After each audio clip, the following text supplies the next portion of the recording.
ने total energies के साथ नई डील साइन की है।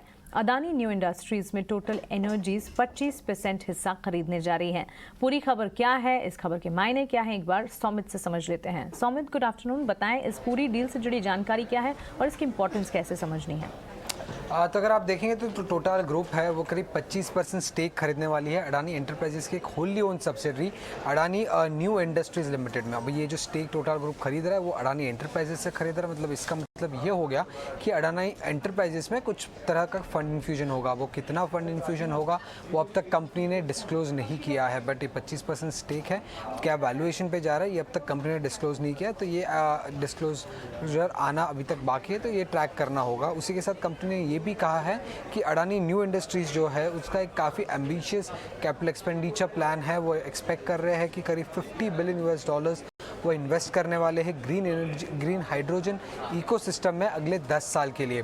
और अगर आप देखेंगे तो शॉर्ट टर्म टारगेट जो है उनका 2030 तक का जो टारगेट है, तब तक वो उनका टारगेट है कि वो प्रोड्यूस कर पाए around 1 million tons of green hydrogen till 2030।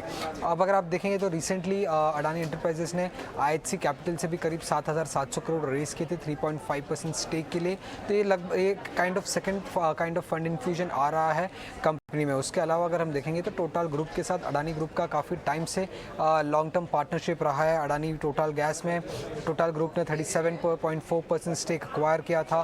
फिर अडानी ग्रीन में उन्होंने 20% स्टेक एक्वायर किया था और कुछ सोलर एसेट्स में करीब 50% का स्टेक एक्वायर किया था। और अडानी पोर्ट्स में अगर आप देखेंगे तो उनके एक LNG port, Dhamra LNG port में उन्होंने 50% स्टेक टोटल ग्रुप ने अडानी पोर्ट से एक्वायर किया। तो काफ़ी टाइम से उनका रिलेशनशिप अच्छा रहा है टोटल ग्रुप के साथ। और अब अडानी एंटरप्राइजेस में टोटल ग्रुप एक सब्सिडरी में करीब 25% स्टेक खरीदने वाले हैं। ओके, तो क्लियरली अडानी ग्रुप स्टॉक्स भी फोकस में रहेंगे। सौमित, आपका शुक्रिया। और इस बीच एक और रिसर्च है सौमित की तरफ से, वो भी देख लेते हैं। जून में 2 कंपनियों के बायबैक आने वाले हैं। रिटेल निवेशकों को इसमें कितना फ़ायदा मिल सकता है और इन दोनों बायबैक्स की डिटेल्स क्या हैं, दोनों कंपनियां कौन सी हैं, ये भी सौमित से समझ लेते हैं। सौमित, बायबैक की डिटेल्स बताएं। तो पहले तो जाइडस लाइफ की अगर हम बात करें तो इसका जो बायबैक है वो जून 23 को ओपन होने वाला है और जुलाई 6 तक ये बायबैक ओपन रहेगा। बायबैक का जो साइज़ है वो 750 करोड़ रुपए का है और बायबैक का जो प्राइस है वो 650 रुपीज़ पर शेयर का है, जो कि करीब 85% प्रीमियम पे था कल के क्लोजिंग प्राइस के सामने अगर हम कंपेयर करें तो। अब जो इंपॉर्टेंट इन्फॉर्मेशन जो अभी निकल के आई है वो है कि एंटाइटलमेंट रेशियो, जो मिनिमम एक्सेप्टेंस रेशियो भी माना जा सकता है, वो कंपनी का करीब 5.2% का होगा। अब ये मिनिमम एक्सेप्टेंस रेशियो कम होने के कारण जो मिनिमम गेन एक रिटेल शेयर होल्डर कमा सकता है इस बायबैक में हिस्सा लेके, वो सिर्फ 4% का होगा। बट याद रखिएगा, कोई भी इन्वेस्टर आज शेयर्स खरीद के इस बायबैक में हिस्सा नहीं ले सकता। उनके पास ये shares as on record date होने चाहिए बायबैक में पार्टिसिपेट करने के लिए।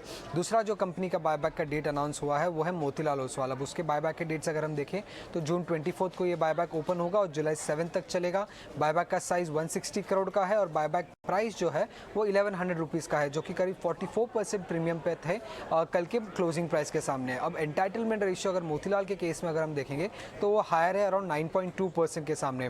बट चूंकि बायबैक का साइज इतना छोटा है और प्रीमियम काफ़ी कम है, जो गेन्स एक रिटेल शेयर होल्डर कमा सकता है इसमें भी, वो भी लगभग सिर्फ 4% का ही होगा मोतीलाल ओसवाल में। बट याद रखिएगा, ये मिनिमम गेन्स है। अगर एक्सेप्टेंस रेशियो ज़्यादा रहा तो गेन्स ज़्यादा भी हो सकते हैं दोनों ही कंपनी बायबैक के टाइम पे किसी भी रिटेल शेयर होल्डर के लिए।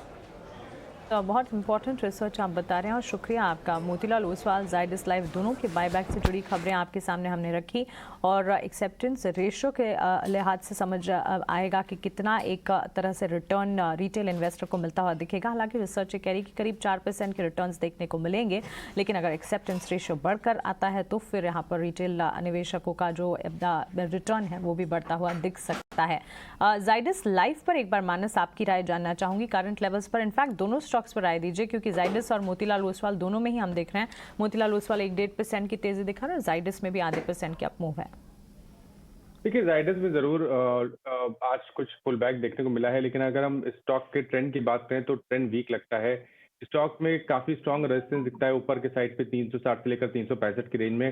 तो यहाँ पर केवल 365 के ब्रेकआउट के बाद ही आपको खरीदारी करनी है, उससे पहले खरीदारी नहीं करने की राय रहेगी। आपके पास लॉन्ग पोजीशन है तो 348 का स्टॉप लॉस रखिए। और मोतीलाल में भी अभी तक कोई ट्रेंड पॉजिटिव नहीं दिखता है, रिवर्सल के साइन नहीं दिखते हैं। मेरे हिसाब से यहाँ पर भी केवल ब्रेकआउट पे 810 रुपए के ऊपर ही खरीदारी करके चलनी है। आपके पास लॉन्ग पोजीशन है तो स्टॉप लॉस 755 रुपए का रखें। ठीक है, तो ये राय आपको मिलती हुई दोनों ही स्टॉक्स पर दिख चुकी है। इस बीच कमजोर